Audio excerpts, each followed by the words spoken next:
और भाई मूल निवासियों, मज़े आ रहे हैं ना। आज दशहरा की सबको हार्दिक बधाइयाँ मेरे मूल निवासियों को, उत्तराखंड के। उत्तराखंड मांगे भू कानून और मूल निवास, अपनी पहचान, अपने अधिकार। आप कैसे बोल सकते हो कि आप उत्तराखंडी हो? जब तक मूल निवास आपके पास नहीं होगा तब तक आप बोल नहीं सकते।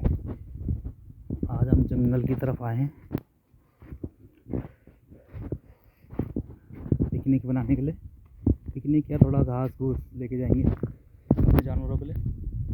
आज संडे बनाने आए, संडे दशहरा बनाने आए, सॉरी संडे तो नहीं, लेकिन दशहरा बनाने आए। आप भी मजे लो हमारे जंगलों के। बस ये कहना चाहूँगा कि आपकी पहचान, आपके अधिकार और आपको नहीं मिले तो आपको विलुप्त के कगार में पहुँच जाओगे। ठीक है ना, थोड़ी सी एक्सरसाइज कर लेते हैं कि आपको आपके ही राज्य में कोई अधिकार नहीं है, कोई पहचान नहीं है। आपको कोई भी भारी आदमी कभी भी चोटिल, कभी भी आपके अधिकार, कभी भी आपका शोषण कर सकता है। तो कैसे कर सकता है मैं आपको बताता हूँ। 2 केस हुए भी हाल फिलहाल में ही। 2 जनों ने, पहला केस है, एक बंदा गया भर्ती में और उसके बाद वो किसी होटल में रुका होगा। होटल में रुका, अब सत्य है कि नहीं है, लेकिन सुनने में आजकल सोशल मीडिया में चल रहा है यही चीज़। तो होटल मालिक ने उसमें चोरी का इल्ज़ाम लगाया तो उसे वहाँ से पुलिस ले गई पकड़ के। ठीक है, पुलिस ले गई तो कोई बात नहीं। उसके बाद फिर सुनने में आता है कि पुलिस लेके फिर वो वहाँ से भाग के किसी नहर में डूब के मर गया। तो तुरंत चलो, चोरी करी जो भी करी उन्होंने कहा, तुरंत उसमें कार्रवाई हुई जो भी हुई और वो मर गया। उसका कोई अता पता नहीं, कोई पता ही नहीं, कुछ कोई नहीं, कोई उसकी पूछ ही नहीं। और दूसरा केस, एक आदमी अपना फार्म हाउस चलाता है, उसमें किसी लड़की को हायर करता है रिसेप्शनिस्ट में। उसके बाद उस लड़की को नहर में डूब के वो लड़की भी मर जाती है। और उसके बाद हू हल्ला होता है बहुत, पूरा उत्तराखंड एकजुट हो जाता है। लेकिन अभी तक उस आदमी की कोई कंप्लेंट नहीं, कुछ सज़ा नहीं। उसका बाप आता है पुलिस स्टेशन में, खातिरदारी होती है बढ़िया करके, और लड़की के बाप को कोई पूछ ही नहीं। तो क्या है ये? अब आप ही समझ गए होंगे मैं क्या कहना चाहता हूँ, क्या बोलना चाहता हूँ। आप समझदार हो, आप समझ सकते हो, तो आप समझें इस चीज़ को और जांचें इस चीज़ को। मतलब कोई अपना आदमी है, अगर मूल निवासी है उत्तराखंड का, उसमें तुरंत कार्रवाई हो जाती है, उसे तुरंत सज़ा मिल जाती है। लेकिन बाहर के आदमी के लिए वो कानून क्यों कानून वो, और कानून के रखवाले भी हमारे लोग हैं। लेकिन कब तक हमारे लोग रहेंगे? अगर ऐसी ही जनसंख्या बढ़ती रही उत्तराखंड के अंदर बाहरी लोगों की, तो आने वाले टाइम में तो हम ये कानून के रखवाले ये सब बाहर के ही हो जाएंगे। तो हम अपना अस्तित्व कहाँ छुपाएंगे और कहाँ बचाएंगे, और किसके सामने हम अपनी गुहार लगाएंगे? ये नेता भी अभी कुछ सालों के ही मेहमान हैं। जो आपके कोई बोलता है मैं, ये मेरा नेता चौमली का है, ये मेरा पौड़ी का है, ये उत्तरकाशी का है, ये कुमाऊँ का है, ये उधम सिंह नगर का है, ये नैनीताल का है। तो कब तक होगा ये काम? कुछ टाइम बाद ना इनका बोलबाला रहेगा ना कुछ, और बाहर के लोग ही जब सत्ता में बैठ जाएंगे तो इस उत्तराखंड बनाने का अस्तित्व क्या रह जाएगा? तो भाई साहब, आप कब बोलोगे? आप भू कानून में नहीं बोले, आप मूल निवास में नहीं बोले, आप अपने बच्चों के छिनते हुए रोजगार में नहीं बोले, आप अपने बच्चों की शिक्षा में नहीं बोले, आप अपने बच्चों के स्वास्थ्य में नहीं बोले, और उसका खामियाजा आपके आने वाले बच्चों के भविष्य को भुगतना पड़ रहा है। क्योंकि ये चीज़ें अभी इफ़ेक्ट नहीं करती। आप सोचोगे कि भू कानून मूल निवास से होता क्या है, इसका फ़ायदा आपको नहीं लेकिन आने वाली जनरेशन को ज़रूर होता है, अगर आप समझोगे तो। और ये समझने की बहुत ज़्यादा ज़रूरत है। ये इतने जो अपराध बढ़ रहे हैं, ये उत्तराखंड बाहरी लोगों के चोर उचक्कों की पनाहगार बन चुका है। तो ये किस वजह से? ये कहीं ना कहीं एक कारण ये भी है भू कानून और मूल निवास का नहीं होना। चलो ये तो कोई बात नहीं, अब दूसरी एक्सरसाइज करते हैं। एक भर्ती घोटाला हुआ, और भर्ती घोटाले में दोनों तरफ एक बाहर का आदमी भी इन्वॉल्व है, एक यहाँ का आदमी भी इन्वॉल्व है। कोई दिक्कत नहीं, दोनों इन्वॉल्व है, दोनों को सज़ा बराबर होनी चाहिए। लेकिन क्यों हकम सिंह सब कर रहे हैं? हकम सिंह हेडलाइट हुआ, कोई दिक्कत नहीं। 15-15 लाख में लोगों ने बोला कि उसने नौकरियां बेची, वो हो गए, वो नौकरी निरस्त नहीं हुई। लेकिन एक विधानसभा में सचिवालय में जो नौकरी लगी, और वो नौकरियां भी निरस्त हो चुकी है। जो विधानसभा स्पीकर है उसने निरस्त कर दी है, और वो दोनों ही बीजेपी के बड़े नेता हैं। लेकिन कार्रवाई सिर्फ एक में, क्योंकि वो यहाँ का मूल निवासी था, हमारे उत्तराखंड का, तो उसे जेल होगी, सब कुछ हो गया। लेकिन जो दूसरा है उससे कुछ नहीं हुआ। अब आप समझ लो मैं किसके बारे में कह रहा हूँ, इतना तो आप भी समझ सकते हो, इतना विवेक आप में भी है। तो उसे मतलब उसे जेल हो गई और दूसरे वाले को नहीं हुई। ये क्या ड्रामे चल रहे हैं?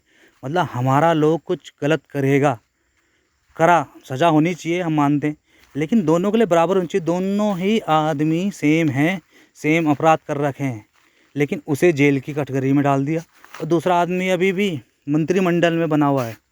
तो क्या है ये? तो आप समझ सकते हो इस एक्सरसाइज से। अब आप अभी भी नहीं समझे तो चलो छोड़ो इस चीज़ को भी। बस ये बोलता हूँ, ये अधिकार आपके नहीं है, आपके आने वाले बच्चों के भविष्य के लिए ये अधिकार है। और अभी भी नहीं समझे तो फिर आप मज़े लो हमारी प्रकृति के। आज हम अपने जंगलों की सैर करने निकले हैं। आज छुट्टी का दिन था, दशहरे का दिन था, तो हम मज़े ले रहे हैं थोड़ा अपने भाई लोगों के साथ। तो आप भी उस चीज़ के मज़े लो। तो भाइयों, बोलना शुरू करो। कब बोलोगे? क्योंकि ये इफ़ेक्ट, कुछ चीज़ें ऐसी होती है जो अभी इफ़ेक्ट नहीं करती, लेकिन आने वाली जनरेशन को ज़रूर इफ़ेक्ट करती है।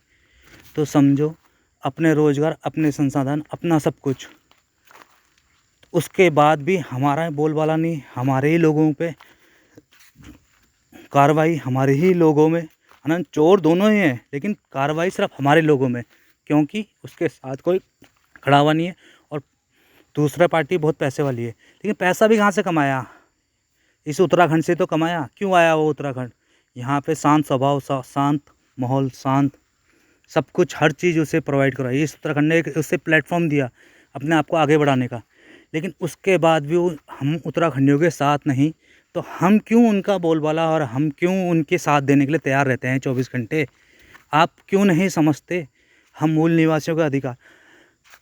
आप बोलते हो मैं उत्तराखंडी हूँ, आप कैसे बोल सकते हो कि मैं उत्तराखंडी हूँ? कल का आया हुआ आदमी भी आधार कार्ड और पैन कार्ड हर चीज़ यहीं का बना रहा है, तो वो उत्तराखंडी नहीं है, तो आप कैसे उत्तराखंडी हो गए? वो भी उत्तराखंडी है और आप भी उत्तराखंडी हो। इसलिए मैं बोलता हूँ मूल निवास बहुत ज़रूरी है भाइयों, जिसका आधार भू कानून भी होना चाहिए। और अगर ये चीज़ें अगर अभी भी आपके समझ में नहीं आई तो आपको सत सत नमन मेरे मूल निवासियों। समझो, जांचो। आप पढ़े लिखे हो, आप हो उस पोस्ट में कि आप अपने लोगों के लिए आवाज़ उठा सकते हो, लेकिन दुख उस बात का है जो उस पोस्ट में है और वही लोग आवाज़ नहीं उठा रहे हैं, तो दुख इस बात का हो जाता है। तो भाइयों, आवाज़ उठाओ, आपसे हाथ जोड़ के गुजारिश है। अपने लिए नहीं, हमारे लिए नहीं, अपने अड़ोसी पड़ोसी के लिए नहीं। आप ये आवाज़ किसी के लिए नहीं उठा रहे हो, ना पड़ोसी के लिए, ना अपने रिश्तेदार के लिए, ना अपने भाई के लिए, ना अपने भतीजे के लिए, सिर्फ अपने बच्चों के लिए आवाज़ उठा रहे हो। तो आप उनके लिए भी अगर आवाज़ नहीं उठा सकते तो भाई साहब संन्यास ले लो। आप इस गृहस्थ जीवन से संन्यास ले लो, भगवान की शरण में चल जाओ। बस यही गुजारिश करूँगा मैं आपको, क्योंकि आने वाले समय में परिसीमन अगर होगा तो जनसंख्या के आधार में इन्होंने पूरा सोच रखा है, जनसंख्या के आधार में परिसीमन करेंगे। और परिसीमन अगर जनसंख्या के आधार में हुआ तो प्लेन के जो क्षेत्र हैं, जो हम पहाड़ियों को पहाड़ी समझते ही नहीं, वहाँ की सीटें बढ़ जाएगी और हमारे पहाड़ की सीटें कम हो जाएगी, क्योंकि जनसंख्या हमारे पहाड़ में कम है। तो इसलिए इस चीज़ के लिए भी आवाज़ उठानी है, परिसीमन जनसंख्या के आधार में नहीं, क्षेत्रफल के आधार में होना चाहिए, ताकि जहाँ हमारी सीटें अभी बढ़ी हुई है उसमें और बढ़ के आगे सीटें आएँ। और हमारे कुछ लोग, कुछ अच्छे नेता, हम आस ही लगा सकते हैं कि भाई कोई अच्छा नेता उभर के आएगा, लेकिन भाग-दौड़ तो हमारे ही लोगों में रहेगी ना। चाहे वो हमें कुछ समझते नहीं, हमारे लोग हमें ही नहीं समझते, लेकिन कोई ना कोई तो ऐसा होगा, तो कम से कम पावर तो हमारे लोगों के बीच में रहेगी। मुख्यमंत्री, मंत्री तो हमारे यहाँ के बनेंगे। अगर ये चीज़ें आपके हाथ से भी निकल गई तो फिर अभी जो थोड़ा बहुत बोलबाला, 2-4 पैसे और 2-4 पैसों के चक्कर में आप किसी पार्टी के आगे पीछे घूमते हैं, तो उनका बोलबाला ज़्यादा हो जाएगा और आपके अधिकार और आपकी पहचान बिल्कुल ही विलुप्त हो जाएगी। क्योंकि आप किसी भी पार्टी में मरवाओ, कुछ भी करवाओ, किसी दिन आप गलत होंगे तो ये पार्टी आपको उठा के अंदर कर देगी, और बाहर वाला गलत होगा तो उसकी पूरी सपोर्ट में आएगी। ये चीज़ें आप खुद समझ लो कि गलती दोनों तरफ से हुई है। विधानसभा में भी धांधली हुई है और यूपीएससी के एग्ज़ाम में भी धांधली हुई है, लेकिन सज़ा किसे हुई और किसे नहीं हुई आपको ही पता है। तो समझो मेरे भाइयों, हाथ जोड़े गुजारिश है, उत्तराखंड मांगे भू कानून और मूल निवास। अपनी पहचान मत छोड़ो, अपने अधिकार मत छोड़ो, अपने अधिकार पकड़ के रखो, अपनी पहचान पकड़ के रखो। बाकी क्या बोलूँ आपको, आप मज़े लो इस जंगल के और बढ़िया करके मज़े लो। मूल निवासियों, आपसे हाथ जोड़े गुजारिश है, आप मेरे लिए, अपने लिए या किसी के लिए नहीं, ये चीज़ आने वाले टाइम में इफ़ेक्ट करती है। अपने बच्चों के अधिकार, आप पढ़ा लिखोगे, अच्छी एजुकेशन दे दोगे, खूब अच्छा पढ़ा दोगे, लेकिन उन राज्य सरकार की जिम्मेदारी नहीं कि यहाँ के जो मूल निवासी है उनको अगर अच्छा पढ़ा लिखा है तो उसे इसी राज्य में एक अच्छी नौकरी, अच्छा ओहदा मिले। तो कब तक आप चुप रहोगे?